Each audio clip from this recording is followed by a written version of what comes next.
best exhibit hall it's ever been here at NRB, and we're delighted to have you here. So Troy, shall we do the honors? You guys ready? Yes! 1, 2, 3. Welcome.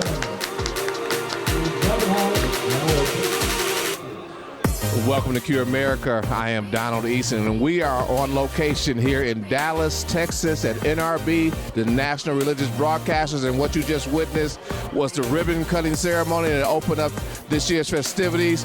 And later on today, we're going to have a host of interviews. As you can see, the people are crowding in. They're coming through. It's an exciting time. My understanding is that there are over 5,000 people attending this year 2025's NRB, and we look forward to talking with you a little later and seeing you as we have these interviews.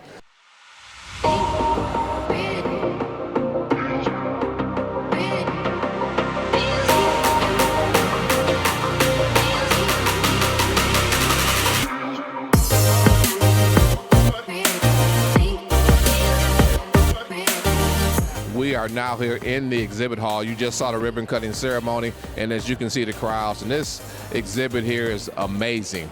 There are new AI projects here. There are projects for radio broadcasters, religious broadcasters, anyone that's in the religious realm that wants to get in media, broadcasting, whether it's radio, television, podcasting. There is an exhibit here for you. And so as we go through NRB this week and we have our interviews, you're going to hear from some exciting people. And I don't know if we can walk around through here a little bit. Okay, we're going to walk a little bit and we're going to see what we have. As you can look around over here at this exhibit here, it's called Mega Voice. I guess they're on the air. That's another 6,500 languages. Wow. Yeah. Can you tell us a little bit about Mega Voice? Yes, we are the inventors of the Solar Bible, and so we are designing these audio Bibles that are the most durable devices you can take and leave behind with your mission partners around the world. They're solar powered, they run for about 21 hours. We can program any content you want on here as long as it's scripture or discipleship materials. On our library, megavoice.com, will list all the languages. So our encouragement is go wherever God is calling you to go, but leave us behind. So when you're gone, this can be discipling people on the way. Awesome, awesome. If it's solar powered, then that means that in the hotter countries, where it won't ever die out. So we can get them in the middle of the desert and really preach the gospel. This is awesome. I just have one quick question. How long does it take to charge one? It's about 8 hours. 8 hours in the sun. So as you leave it in the sun, and in the night you can listen to it as well. So. All right, excellent, excellent. Well, thank you so much. Your name is? I'm JP. Thank you, JP. And tell us again where we can find this. Megavoice.com would be our starting place. Okay, megavoice.com. You get the Bible in 6,500 different languages. Megavoice.com.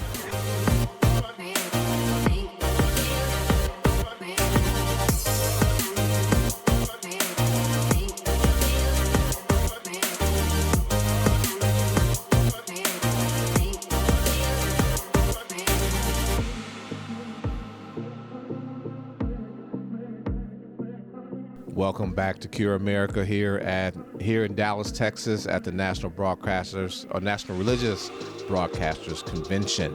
I have the privilege again to sit down with another outstanding guest, Dr. Carol Swain. Is that correct? That is correct. And Dr. Swain, I first discovered you on a movie. It was called Whose Children Are They? And it had to deal with our educational system. But before we get there, I would like you to share with our audience a little bit about Dr. Swain and who you are and what they need to know, a little bit of your background. Can you do that for us? I certainly will. One of the things about someone like me, people see that doctor in front of your name and they assume things that may or may not be true.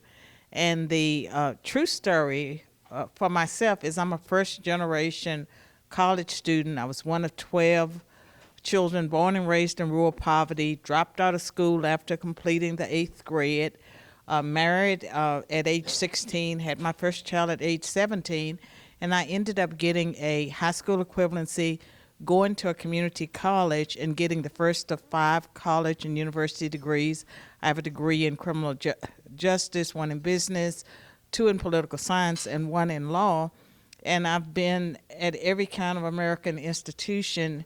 I've been at the community college, a 4-year liberal arts school, 2 big state universities, Virginia Tech and University of North Carolina at Chapel Hill, where I got my PhD.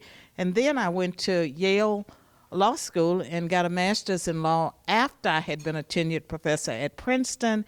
And I can say that as a child, I never ever thought anything about becoming a professor because I didn't know anything about it. And so I have lived the American dream, and I'm still living the American dream. So what you're telling us, the American dream is still alive and well no matter where you start. That's right. Where you start doesn't determine where you end. And you think about people that are born into wealth, they have every advantage and they can squander that. And then you can have people, that happens a lot of times, and it has nothing to do with race, but people who start off in poverty. Many of the wealthiest people in the world started off in poverty, and they built it themselves. Their children will usually squander it, but the people built it themselves.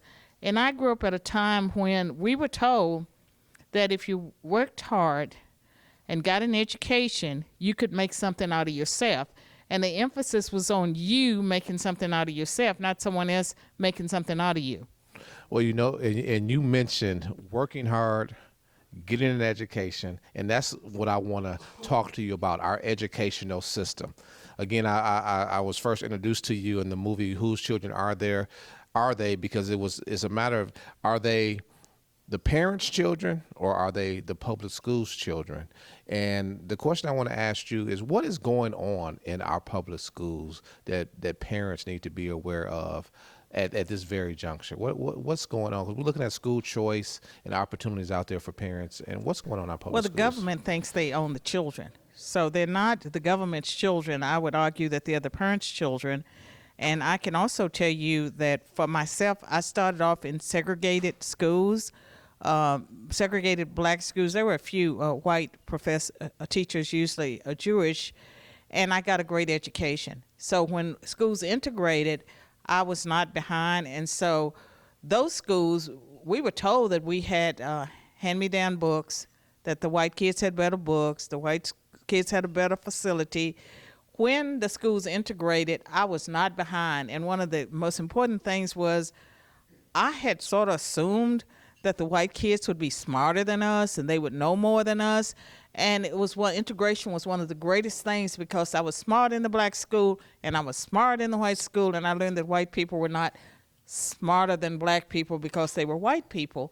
And also around the time that I was in school, James Brown came out with that song, Say It Loud, I'm Black and Proud, and all of that came together for a particular moment. Now, going back to your question about what's going on in public schools, socialism and Marxist ideas seep down into K through 12 education, and it has led to the public schools becoming indoctrination meals for the wrong kinds of ideas. And so instead of teaching reading, writing, arithmetic, and science, they're teaching it. That's less important than making sure your kid knows the right pronouns or knows that he or she may have been born in the wrong body and knows that men can have babies. And crazy ideas have seeped down into K through 12, and it started at the universities, usually at the elite universities, the Ivy League, and it's destroyed public education. And I, for one, would like to see the Department of Education dismantled, demolished as soon as possible, and for it to go back to the states, because if it's at the state and local level, I believe we can control it. You know, you mentioned integration too. We called it busing up north. I was bused, and we went to the schools with the white kids, and I was thinking the same way you were. So I'm glad you had the same experience that I did. But when we look at the public education, I know we have an administration that wants to dismantle the Department of Education. But before we get there, because I don't know how long that will take, what are some of the things that parents can do now to to get a better education for their children. Because when you and I were in school, the public schools are a lot better, but they've changed a lot, as you said. It's Marxism, socialism being taught.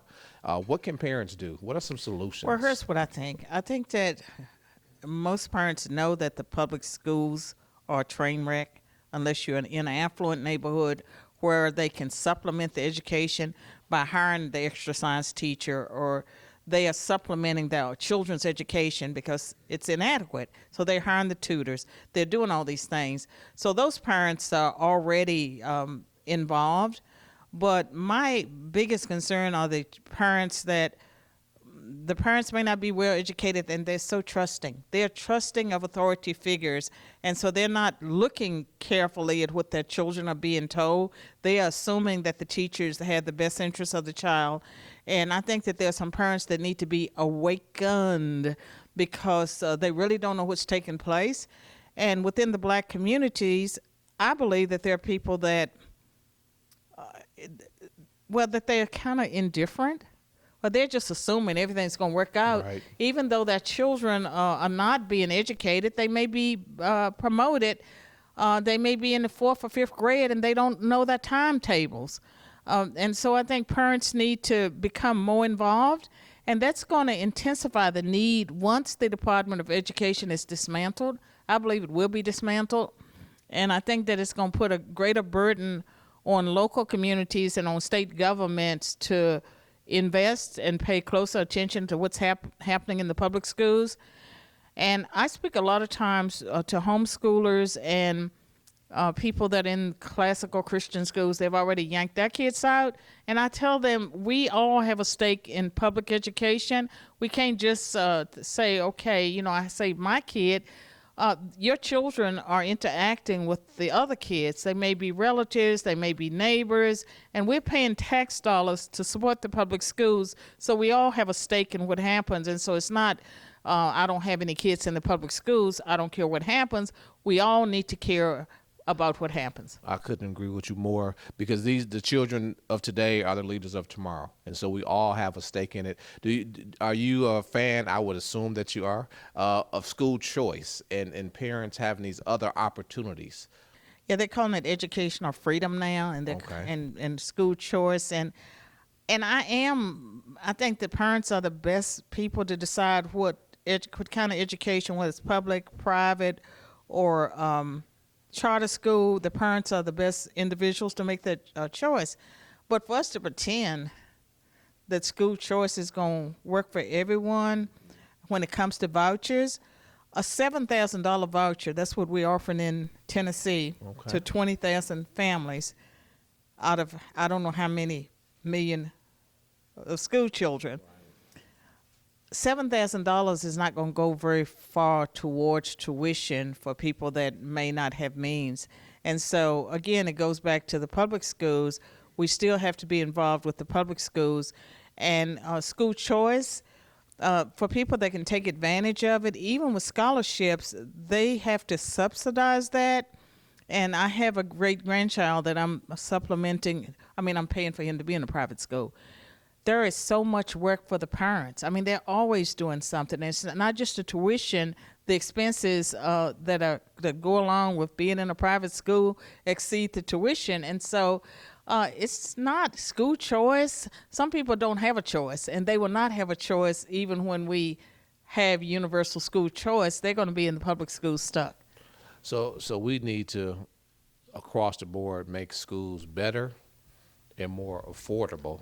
That's right. For all families. Yes, because everyone doesn't have a choice. I think it's great. We need school choice for the people that can take advantage of it, but I believe that there are people that are not going to be able to take advantage of it because they may have multiple children and they may be working 2 or 3 jobs, and that children are going to be in the public schools. And so it's up to us to make sure that we get the rot out of the public schools and we get the focus on education again. That's our responsibility, and that's what each of us have to commit ourselves to. Even if we can rescue our own kids, we need to be concerned about the others. So when you say rot, you're talking about the socialism, the education, and I want to say everything that's not reading, writing, arithmetic, science, and civics, and just what did they call it when they were teaching good behavior? I mean, at one time Right. you were expected to behave respectful, and I've seen some schools where they're teaching the boys to open the doors for girls, and they're teaching how you control chivalry. yourself.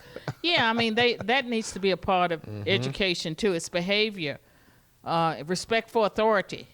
And if you Yes. have children that respect authority, when a police officer pulls them over and asks for that driver's license, they're not going to challenge that person because they've already been taught to respect authority. And if you're not respecting your parents and your teachers, you're not going to respect the authority of law enforcement, and then that may jeopardize your life. Well, if we had more time, we would go deep into that discussion because respecting authority is a big deal. It's actually what's going to help them get further along in their life. It's further one of along the in their problems. Education. It is. It's a big problem. But with the time we have left, can you tell our audience where they can find out more information about Dr. Carol Swain, and if they want to look you up, they want to find you, I want to give us an advertisement about where they can find you. Well, I am a big fan of X. I'm very active on X. I think I have 370,000 followers as of today. I post several times a day, but I'm also on Instagram and Facebook. Facebook is for old people. And I have websites, carolmswain.com and bethepeoplenews.com. And I have single authored or edited 13 books. My most recent book is The Gay Affair, Harvard Plagiarism and the Death of Academic Integrity.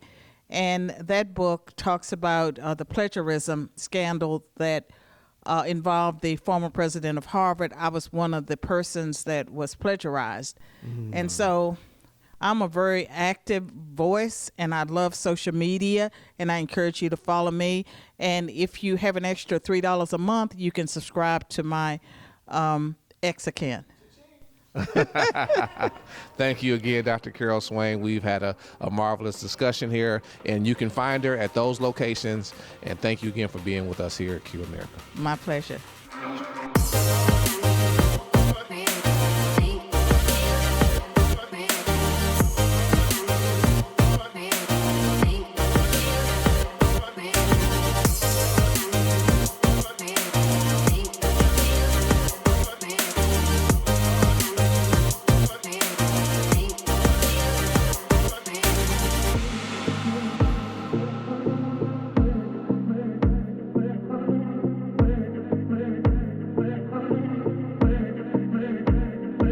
Welcome back to Cure America here at NRB, the National Religious Broadcasters Convention here in Dallas, Texas.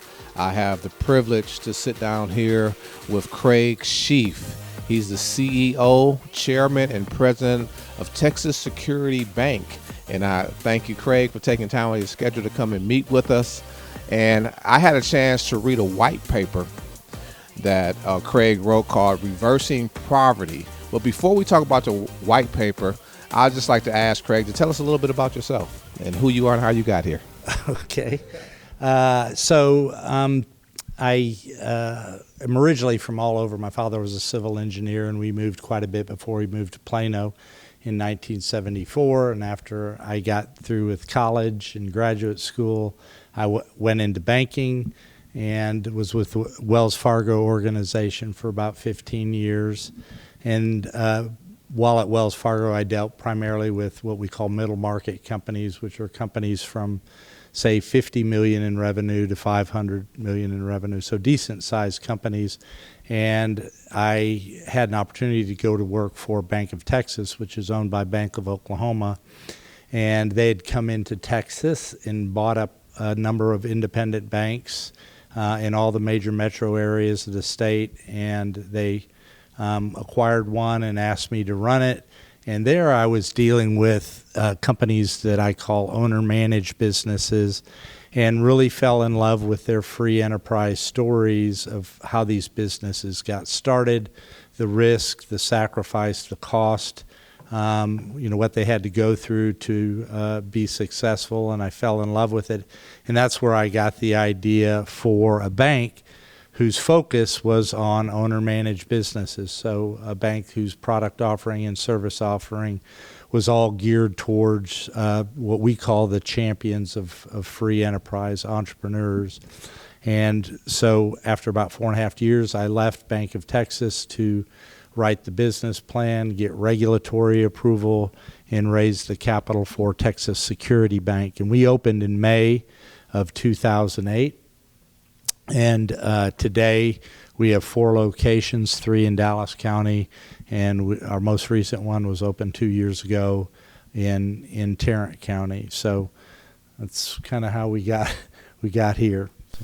Well, excellent, and I know part of your heart, and I know is mission work, because I know you do mission work, and when I read your white paper, Reversing Poverty, that's a mission as well, and you talked about some of the tenets of how we can reverse poverty. Can you share some of those with us? Yes. Well, so the paper talks a little bit about, and if anybody who wants it, just let us know. We'll find a way to get it to you. But I recognize the power of our free enterprise system, which is unique somewhat to anywhere else in the world in terms of being able to have the liberty to, if you don't want a job, you have the ability to start your own business. And the data is very clear that in countries and communities where the stakeholders of those countries and communities depart from the free enterprise system, there will be suffering and poverty. I think I mentioned to you yesterday, I just got back from a mission trip to Cuba, which is a communist country, and if you want to see what lack of free enterprise can do to the quality of life of its citizens, that's a very, very good example. So what the paper talks about is who are the stakeholders of the free enterprise system. It's the family unit. That's a very important stakeholder of the free enterprise system. The government that dictates the policies for that country or for that community. The education system is a significant stakeholder in the free enterprise system. The providers of capital, and there's 2 primary providers of capital. It's investors, whether that's the business owner themselves or the banking system, banks. And in the United States in particular, we have a very unique banking system in that we have probably just under 5,000 banks, different banks, community banks, large banks. If you go to other countries, Canada, South America, Europe, you're going to see a banking system that's really a utility of that government versus an independent bank like ours who is able to move capital, low cost, non-dilutive capital to business owners and help them to flourish. So those are the stakeholders, and the premise of the paper is when all the stakeholders of the free enterprise system are flying in conformity in alignment to the tenets of the free enterprise system, the quality of life goes up significantly. And in reality, people vote on freedom with their feet. Whether it's people moving from areas of the country where the ability to exercise free enterprise gets inhibited. You see it in the United States where there's migration from state to state based on quality of life, the quality of education, whether there's crime, and the ability to start a business or to invest and have the business you invest in being successful. We also see migration from country to country based on free enterprise principles. Because what we know about individual, and this is just the way the world works, is people behave in their own self-interest. Sounds bad, right? From a biblical worldview standpoint, we're to be thinking about our neighbor. That's true, but people are going to go to where they can have the highest probability of being successful and have prosperity.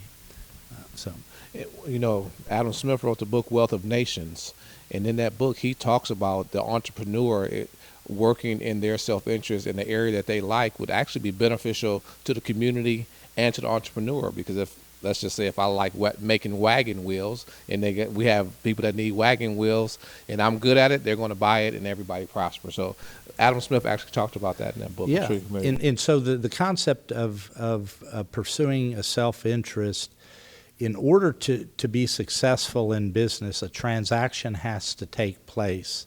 And somebody has to provide a product or service that has value to another person, and in return, that entrepreneur or that business person gets rewarded by hopefully a profit on that product or service associated with the transaction. So something good has to occur for another person in order for free enterprise to be successful. And I know you enjoy working with the entrepreneur, the small businesses, because it takes a lot of work for a small business to actually succeed. And reading your paper, there are a couple of the items I want to talk to our audience about in this time we have together. One is you loan money to entrepreneurs, and you have a small profit margin in there. And one of the things that you said in there, I'd like you to expand on for our audience, to give a bad loan. So how would a person qualify? We may not be able to go that deep, but you mentioned that giving a bad loan is actually immoral. And Yeah. Well, it's there's lots of professions out there where you can be sued for malpractice, right? Think of medicine. If I'm a wealth planner or financial planner for somebody and I put them into an inappropriate investment based on their age and their goals and things like that, I can get sued for that, right? That's why we have things like the SEC and FINRA, and I see it in banking that way too, to where the first thing is banking is a unique kind of capital. As I mentioned before, it is low cost relative to going out and getting equity or investor capital, and it's non-dilutive. What does that mean? It means I can borrow that money and pay it back without giving up ownership in my business. So it's very attractive from that standpoint. But the way that banks look at loans is we loan on existing performance, existing cash flow, and we size the loan, how big it can be, and the rate, and we want to make sure that that loan can be repaid based on proven performance, not based on expected. That's what equity capital is for. And so if I make a loan to somebody who does not have the means to pay it back, either through cash flow or collateral, or they've got other cash in the bank, access to liquidity to pay it back, I feel like I believe that is exercising lender or banker malpractice. Why? Because when they can't pay it back and I call that loan, that is a bad day for that person, in terms of, potentially that person having to file bankruptcy, litigation, damaging the credit score. And so I do think being a banker is a stewardship, and you have to, in the long run, you have to do right for your clients, and not allow or permit them to get into a borrowing situation that could turn out bad. Well, thank you for that. And you mentioned in your paper something that I had never read about, never heard about, and we talked about it a little bit yesterday, is what happened here. I think it's called the 10th Street community. and racism that happened in some of our past. Can you just share some of that with our audience? What happened there? Yeah. So what we're talking about in the paper is what are the situations that have to occur in order for the free enterprise system to flourish and prosper and have all the stakeholders benefit. And one of the things that I point out is there is no place for racism, sexism in the free enterprise system. The free enterprise system is based on merit. Top performers are the one, and when you look at our free market rewards the top performers too, right? So if there's a woman who has a restaurant and it's an excellent restaurant, and then you have somebody, let's say a guy who has a restaurant and he doesn't have good customer service, he doesn't have good ingredients, he doesn't have a good score from the health department on his restaurant, the market will take care of that. Absolutely. It's based on merit, right? It's based on merit. And so, tell me your question again. I got what happened in Tim's so this is an amazing story. So I wrote this paper, and one of our board members, who at the time was president of the State Fair of Texas in Fair Park, and she said, "Have you ever read the history on 10th Street of the 10th Street situation?" And so the way Dallas was built is in the 50s and 60s, and you know, after Reconstruction, it was a good old boys type of a governance, and the people in North Dallas, which I'll define as north of I-30, really controlled things, where infrastructure, you know, sewage, utilities, water, the highways, how they were going to run. And there were a number of flourishing black communities in various areas of Dallas. One is just north of the Central Business District. 10th Street is south of Dallas. And when they designed the interstate system, they ran I-45 right through the middle of this area called 10th Street. And 10th Street was this community. 10th Street area was this community where you had intact families, mothers and fathers and children in homes. You had small businesses in hotels, restaurants that were flourishing. Schools were doing well. And when the leaders in Dallas at that time ran in these communities were 10th Street was a freedman's area. So it was originally founded by ancestors of previous slaves that had been in there. And a lot of people don't realize that the black family post-Civil War had a higher legitimacy rate, that means two parents in the home, than white people. What happened? Well, the paper talks about that, but in terms of welfare and how it destroyed the black and white families, but disproportionately destroyed the black family. But anyway, so what happened? And this I was aghast at this. So we put this interstate through the middle of this flourishing, free enterprise-driven black community in Dallas, and people are displaced. And so you had black families moving into these white neighborhoods, and there were white people who did not like that. And there were 10 house bombings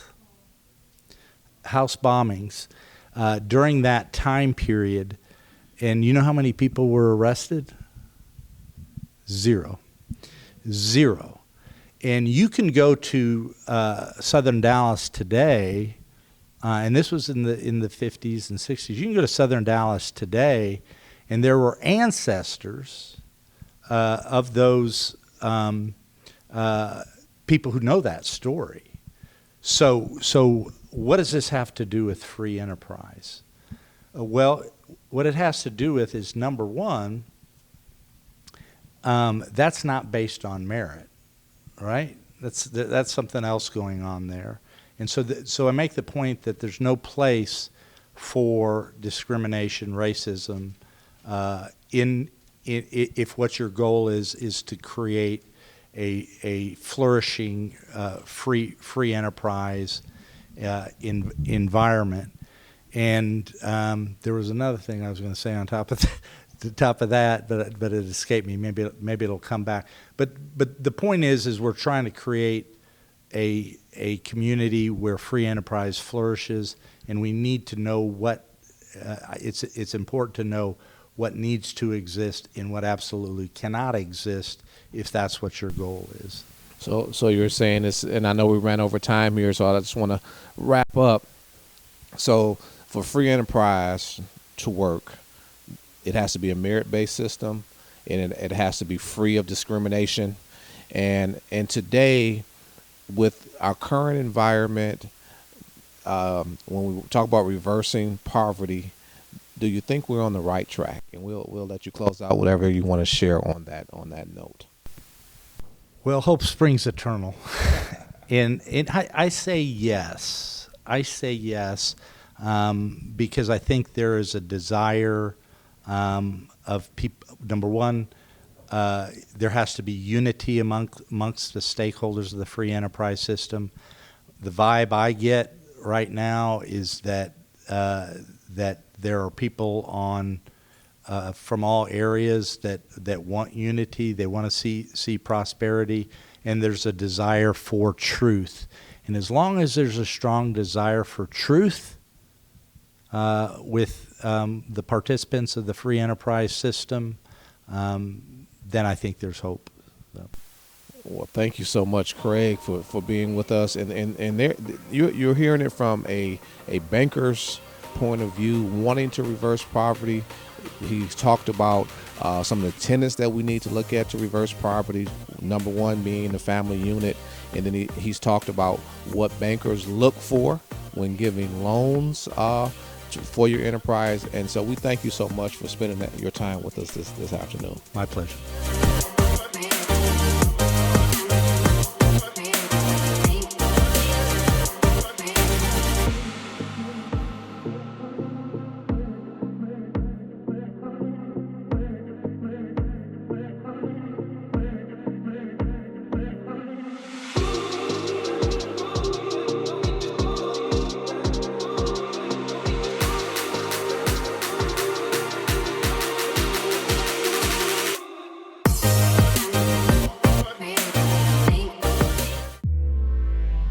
God birthed in my heart years ago to do this work of CURE, the Center for Urban Renewal and Education. We are incredibly privileged to have pastors from across the nation here for training and collaboration on solutions to help our communities. Freedom is never more than one generation away from extinction. It must be fought for.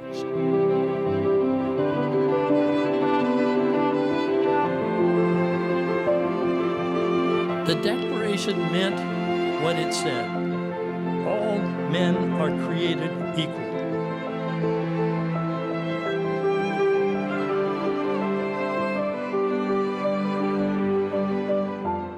We're to awaken, train, and mobilize the church as a whole, but the historically black church in particular, to end abortion in our communities. Every church needs to do everything it can to help be an educational hub. The crisis of the day is the sexual gone wrong, and it's going extraordinarily wrong. Us Christians are called to correct that by living the sexuality that God has given us. It was the church who created the idea of educating every boy and girl. The idea of public health care, guess where that came from? The church. And it was actually the church who was commissioned to do the work of charity. Guess who's actually robbed you a part of what it is that you're to do? It's government, and they failed miserably at it. They're not called to do it. Government is not God. Are we going to bow to government or are we going to bow to God? The kids need to see that confidence that we have about the truth. We're not in doubt about who we are.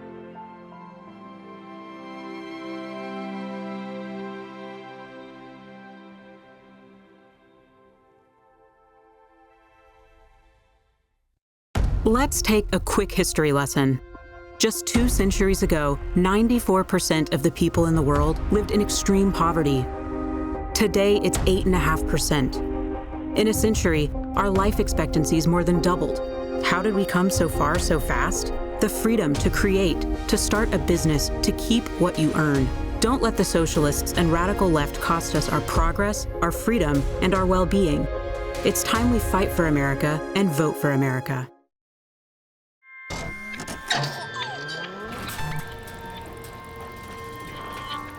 We all know we're going to die, eventually. But what happens after we die? Maybe at death, you simply cease to exist. Your body turns to dust, and, well, that's it. Game over. Or maybe something does happen after you die. What if life somehow continues? Maybe you're reborn as someone or something else. Then you die, then you're reborn, then you die, and so on, until you're finally enlightened and become one with the universe. Or perhaps you become a shadowy ghost, wandering in the underworld. Or maybe you're judged on how good you've been. If you've done more good than bad, you win. Here's the problem. If you're alive, there's no way to know what it's like after death. Unless someone dies, then comes back to life and tells us about it. According to his followers, that's precisely what Jesus did. If this claim is true, then he can provide us with a clear picture of what lies ahead. Jesus told us there is a heaven, but also a hell. Your response matters because your view of the next life affects how you live this life and whether you'll be prepared for what lies ahead. None of us knows when it'll be our turn. But notice, each of these after-death scenarios contradicts the others. If one is correct, the others aren't. One option is unique. Jesus Christ is the only person who actually conquered death. And Christ offers his life to you, giving you a new life that can begin now and continue after death in heaven. A life that doesn't depend on your goodness, but on his. Are you ready for death? You can be.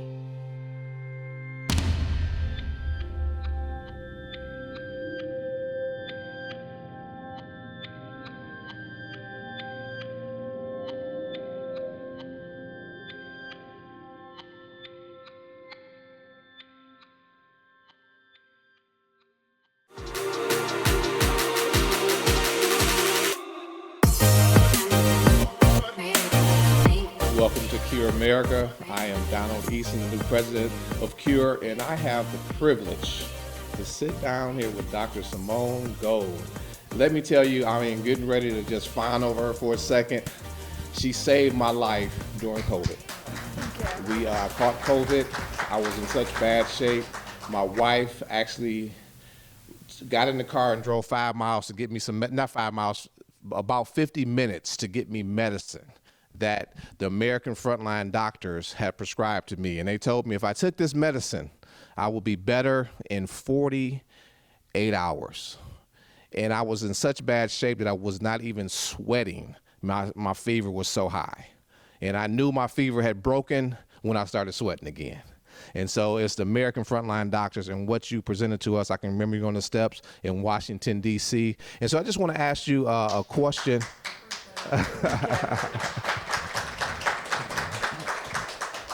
Absolutely, absolutely. And so as you look at healthcare as it progresses right now, what made you start American Frontline Doctors, and how did you come up with that idea of just having that interview? And I know you wanted to come up with the solution. And could you just tell me a little about your story about how we got here?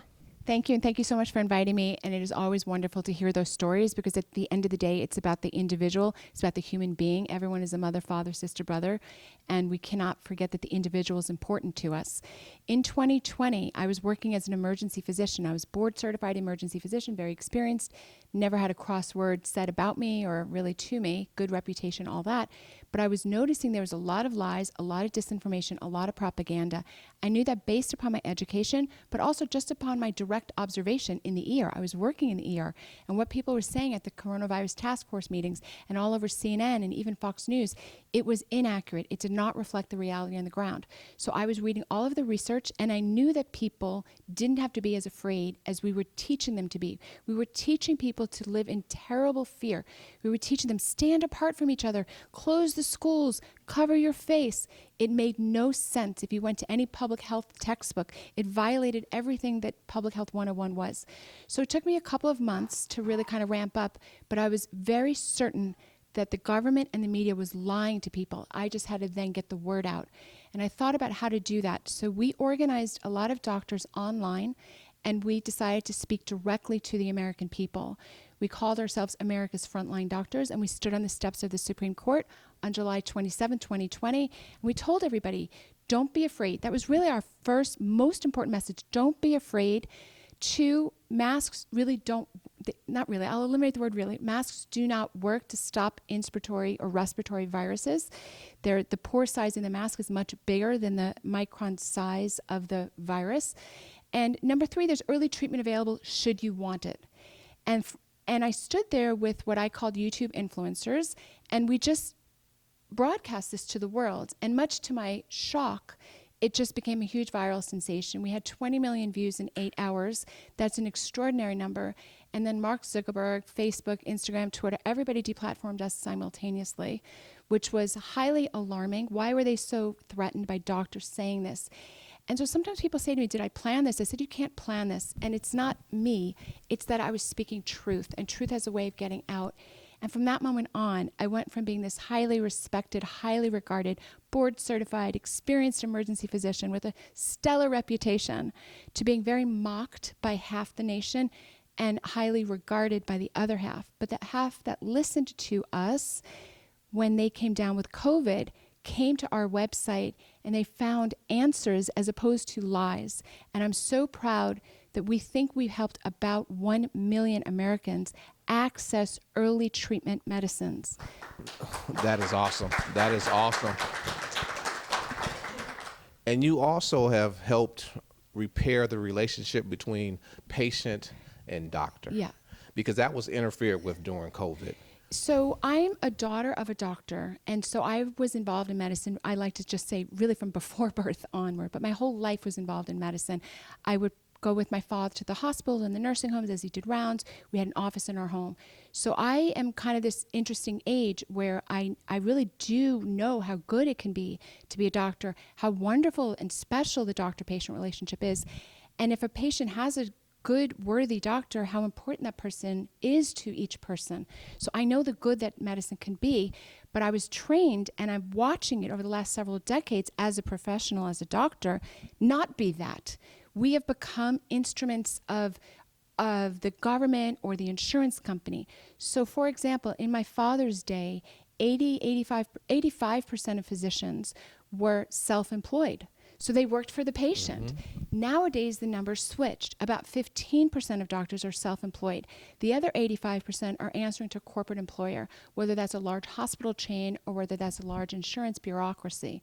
So they became very easy to manipulate. So the doctors overwhelmingly, I'm sorry, but you can't trust them knee-jerk. You should use them as a consultant, but then you have to apply your own thinking to it. And often, in fact, you should get 2 or 3 opinions.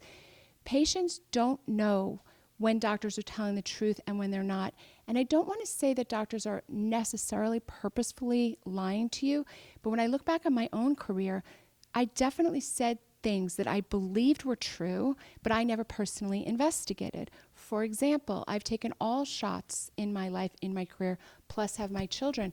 I never thought to investigate, were they placebo double-blind studies? I never thought to investigate, were they really necessary? I just didn't. So your doctor can tell you things that may or may not have been investigated by that doctor and may have a financial incentive to tell you a certain thing. So when you looked back in COVID, it turned out there was massive financial incentives to not give you early treatment. Now that sounds crazy. It sounds like, why would anybody be incentivized not to give you kind of a cheap drug? I'll tell you why. If there was any treatment that worked for COVID, then the government by law was not allowed to roll out the shots so rapidly. They weren't allowed to roll out the vaccine shots, you're saying? Correct. Okay. So when you think about it, have you ever seen a vaccine rolled out in less than a year? It's unheard of. For reference sake, the typical time is really over 10 years. The fastest time that I know of is about 4.5 years. I think that was the mumps vaccine. Typically, it's 10 years. For example, Fauci worked on the AIDS shot for 35 years and never developed one. So it takes years to decades to build a vaccine that's safe and effective.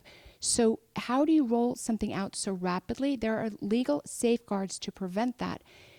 The underpinning requirement to roll the vaccine out rapidly was an EUA, an emergency use authorization, but you can only have an EUA if there's no other treatment available. This is why our nation besmirched hydroxychloroquine and ivermectin. Other nations didn't do that. If there was ivermectin or hydroxychloroquine that would work for this thing, then there was no legal way to roll out the vaccine so rapidly. That was the financial impetus, and your doctor that you went to see had no idea. And that was a big part of interference between the doctor-patient relation, because we had never seen a pharmacy not prescribe a drug that a doctor would. That's another one. So the pharmacists are not, this is going to be news for everybody, a pharmacist is not allowed to ask you what your diagnosis is. This may come as a surprise to people because maybe you're not even concerned about the privacy angle and you just think of pharmacy and doctors as, one group. No, by law, a pharmacist is not allowed. There's many privacy reasons. For the first time in my life, you would walk into a chain pharmacy, I don't even want to say their name, and they would ask you your diagnosis. And if you had a hydroxychloroquine or an ivermectin prescription, they'd ask you your diagnosis and they would refuse to fill it. This violated law is already written, and nobody was enforcing the law. So when I look at this terrible situation, I knew that these harms would far outlast COVID, right? We knew COVID was, a self-limited thing. By the way, the numbers and everything about it was worse in America because of our public health policies. But I knew that ultimately patients like yourself, like people in the audience, need a doctor they can trust. And they need a way to be educated on their own and then make their own health decisions. So I've spent the last 3 years building that alternative. It's a medical freedom platform, and it's called Gold Care. I invite you to come join us. It's goldcare.com, and we do it very, very differently. It's actually quite revolutionary. You come and you have to become a member. So it's kind of like joining Amazon, but it's not woke, the opposite of woke. But you come and you do an annual membership. It's a very nominal amount. For that nominal amount, you get a massive amount of education. We do medical town halls. I bet if you name any medical subject you're interested in, we've done a town hall on it. Ozempic comes to mind. People are really want to know about Ozempic. People want to know about alternative cancer treatments. They want to know about vaccines. They want to know, what did we do? I'm trying to think what I did. I can't remember what we did last month, but we do tons and tons of these educational seminars, and you get all of that for this nominal fee. Then if you ever need to make an appointment with a physician, you can just sign up and do that, and the price is very reasonable. Well, I'm glad you mentioned Gold Care because I actually joined Gold Care, and I had an opportunity to have an examination. Oh, you did already. I'm so proud of you. I did, and because it brings back the doctor-patient relationship, and I want you to share with the audience the difference between health care and health insurance, because they're trying to say you need all this health insurance, but what we really need is health care, and there is a difference between the two. So the hardest thing about what I'm saying is most people have a preconceived idea that they have health care because they have a Blue Cross card in their pocket. That has nothing to do with health care. You have two things that you need. The one thing you need all the time is access to good information so you make good decisions, right? That's how you live your life. If you need to look something up, you look it up or you find an expert who knows it. That's in accounting or tax or real estate, raising your children, picking a school, where do you want to live? You need access to good information. That is all the time, 24/7. So we do that in spades at Gold Care. sometimes you need a specialist. You need a physician who puts that doctor-patient relationship first. That's the provider care component. You also need a financial safety net if you live in America. That's what people now have confused with health insurance. They're buying the health insurance because they want to be sure they have a financial safety net should something, usually like an accident or a cancer diagnosis, come befall them. They need that financial safety net. We will teach you how to leave the health insurance behind. Now, I'm going to say something shocking that you've never heard me say. Okay. I have not had health insurance for more than 10 years. And you might be like, You look healthy to me. Right, I look healthy. Probably right. No, but it's like a mind-blowing thing to say because people think you can't operate in America without health insurance. It's not true. You need a financial safety net. Gold Care will teach you how to have a financial safety net outside the system.